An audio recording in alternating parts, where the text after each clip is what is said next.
ત્યારથી સમાચાર જોઈએ તો મહાઠગ ભૂપેન્દ્રસિંહે 6000 કરોડની છેતરપિંડી કરી છે। લોકોને છેતરવા ભૂપેન્દ્રસિંહ ઝાલાએ માયાજાળ મોટી રચી હતી। ભૂપેન્દ્રસિંહ લોકોને છેતરવા સંતો નેતાઓનો સહારો પણ લેતો હતો। સંતો નેતાઓને બોલાવીને લોકોને વિશ્વાસમાં પહેલા લેવામાં આવતા હતા। મોટા કાર્યક્રમોનું આયોજન કરવામાં આવતું હતું, જેમાં નેતાઓને આમંત્રણ આપતો હતો, નેતાઓને બોલાવતો પણ હતો। એટલું જ નહીં, ડાયરાનું પણ આયોજન કરવામાં આવતું હતું, જેમાં સંતો અને કલાકારોને આમંત્રણ આપી બોલાવવામાં આવતા હતા। તો શૈક્ષણિક સંકુલોમાં રોકાણ કરી લોકો સુધી આ મહાઠગ છે જે પહોંચતો હતો। શૈક્ષણિક સંકુલોના શિક્ષકોને પણ એજન્ટ બનાવી દીધા હતા। કૌભાંડ મામલે પોલીસની રાજ્યવ્યાપી અત્યારે કાર્યવાહી ચાલી રહી છે।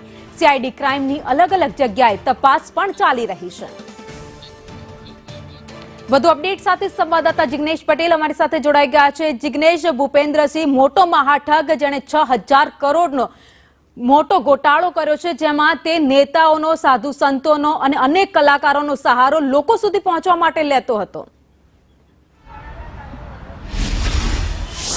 ભાવિની માયાજાળની વાત કરવામાં આવે તો જે ભૂપેન્દ્રે જે પ્રમાણે પોતાની માયાજાળ પાથરી હતી, કહી શકાય કે કરોડિયાના ઝાડ જેવી જે પ્રમાણે કરડાયેલી હોય તેવી રીતે તેની આંખે માયાજાળ બનાવી હતી। સૌ પ્રથમ તેને એવા લોકોનો સંપર્ક કર્યો કે જેઓનું રાજકીય વગ હોય, તેમના ફોલોઅર્સ હોય, જેમ કે હીરો હિરોઈન લઈ લો કે ધારાસભ્યો લઈ લો કે સ્થાનિક રાજકીય આગેવાનો લઈ લો કે પછી સાધુ સંતો લઈ લો, તે બધાને સાથે રાખી મોટા ડાયરાઓ કરતો, સ્કૂલોમાં મોટા આયોજન કરતો અને ત્યારબાદ લોકોને પોતાની સ્કીમ એટલે કે જે ઊંચા વ્યાજદરની જે સ્કીમો હતી તે લોકોને સમજાવતો અને ત્યારબાદ તેમના રોકાણ કરાવતો હતો।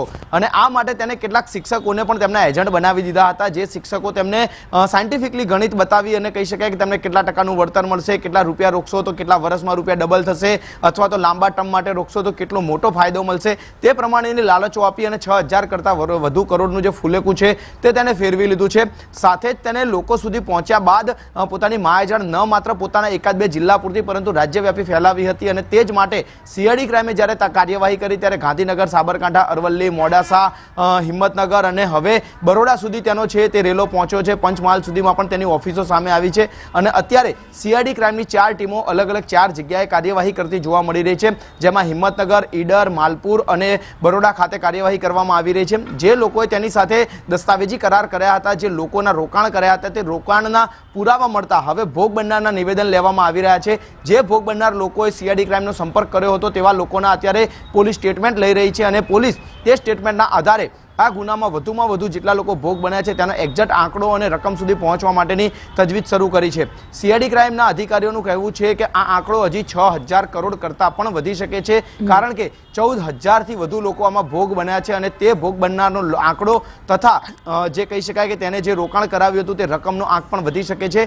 3000 કરતાં વધુ એજન્ટો જે રાજ્યભરમાં સક્રિય થયા હતા, તે 3000 એજન્ટોએ જે રોકાણ કરાવ્યું તેના બદલામાં તેમને મોંઘીદાટ ગાડીઓ જે ગિફ્ટો મળી હતી તે અત્યારે ટ્રાન્ચમાં લેવાની પ્રક્રિયા શરૂ કરવામાં આવી છે। અને જે 7 એજન્ટ પકડાયા હતા તે સિવાયના તમામ એજન્ટો જે સરકારી શિક્ષકો પણ હતા, ખાનગી શાળામાં ફરજ બજાવતા હતા, કેટલાક નિવૃત્ત કર્મચારી સરકારી અધિકારીઓ હતા, તેઓને પણ અત્યારે પોતાનું વતન છોડી અને ફરાર થવાનો વારો આવ્યો છે। સીઆઈડી ક્રાઇમે તે તમામની યાદી અને તેમના લોકેશન અને ડિટેલ મેળવી તેમની ધરપકડ માટેની કાર્યવાહી શરૂ કરી છે।